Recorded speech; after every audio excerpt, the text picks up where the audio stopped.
ৰাজগড়ত এটা মানে চিগনেচাৰ প্ৰজেক্টৰ কাম চলি আছে। এই চিগনেচাৰ প্ৰজেক্টটো 16 দিয়া এই মানে অমিত আগৰৱালা বুলি তোমাৰ মনতে কাম কৰে, নাহৰকটীয়া ল'ৰা এটা।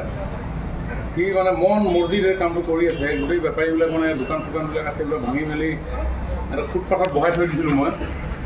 সেই মানুহবিলাকৰ অশান্তি সেই দোকানখিনি হৈ গ'লে হৈ যায়।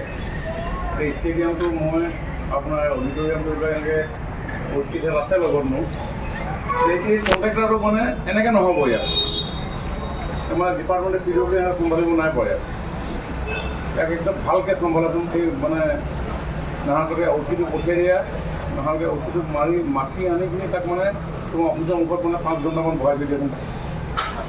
একদম আজিৰ ভিতৰতে মাতি পিনি তাক বহাই থৈ দিয়ে ৰাতিপুৱা। শৰ্মা ডাঙৰীয়াই এক উল্লেখযোগ্য পদক্ষেপ গ্ৰহণ কৰিছিল, যি পদক্ষেপৰ ভিত্তিত সমগ্ৰ অসমত 40টা বিধানসভা সমষ্টিত একোখনকৈ ষ্টেডিয়াম নিৰ্মাণৰ সিদ্ধান্ত আৰু 10খন জিলাত এখন ডিষ্ট্ৰিক্ট ষ্টেডিয়াম নিৰ্মাণৰ সিদ্ধান্ত।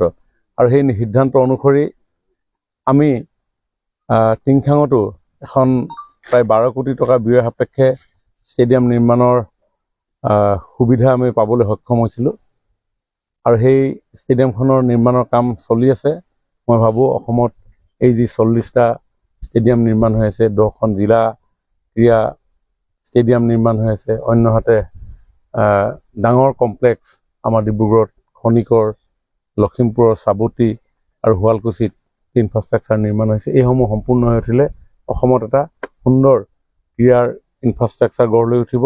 আৰু তেতিয়া নেশ্যনেল ইণ্টাৰনেশ্যনেল খেলসমূহো আমি আমাৰ নিজৰ খেলপথাৰতে অনুষ্ঠিত কৰাৰ উপৰিও আমাৰ খেলুৱৈসকলে ইয়াত অনুশীলন কৰাৰো যথেষ্ট সুযোগ পাব। গতিকে মই আমাৰ CDC সমজিলা আয়ুক্তৰ সৈতে অন্যান্য বিষয়াসকলৰ লগত কামৰ অগ্ৰগতি বুজ লওঁ।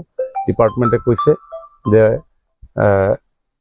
মাৰ্চৰ ভিতৰত ইয়াৰ নিৰ্মাণ কাৰ্য সম্পূৰ্ণ হৈ উঠিব। আৰু সমান্তৰালভাৱে আমাৰ ৰাজগড়ত ছিগনেচাৰ প্ৰজেক্টৰ অধীনত 10 কোটি টকা ব্যয় সাপেক্ষে এটা মাৰ্কেট কমপ্লেক্স আমি নিৰ্মাণ কৰিবৰ কাৰণে হাতত লৈছিলোঁ, কিন্তু সেই মাৰ্কেট কমপ্লেক্সৰ নিৰ্মাণ কাৰ্য অতি লেহেমীয়া হৈছে।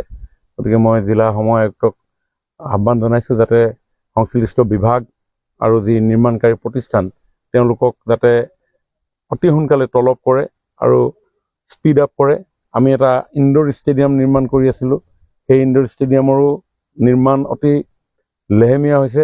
গতিকে ৰাজগড় হায়াৰ ছেকেণ্ডেৰী কাষত থকা ইনডোৰ ষ্টেডিয়ামৰ স্পীড আপ কৰিবৰ কাৰণে মই সমজিলা আয়ুক্তক আহ্বান জনাইছোঁ। আৰু আমাৰ জুৰীয়া আইথানৰ পৰিসীমাৰ ভিতৰত এটা সুন্দৰ আমি অডিটৰিয়াম এটা সাংস্কৃতিক প্ৰকল্প এটা আমি নিৰ্মাণ কৰি আছোঁ। আজি সেইখিনিও আমি পৰ্যবেক্ষণ কৰোঁ। আৰু গতিকে গোটেইখিনি ইনফ্ৰাষ্ট্ৰাকচাৰেল কাম যাতে তীব্ৰ গতিৰে, যিহেতু ছিজন আহি আছে, গতিকে এই ছিজনৰ ভিতৰত শেষ কৰিবৰ কাৰণে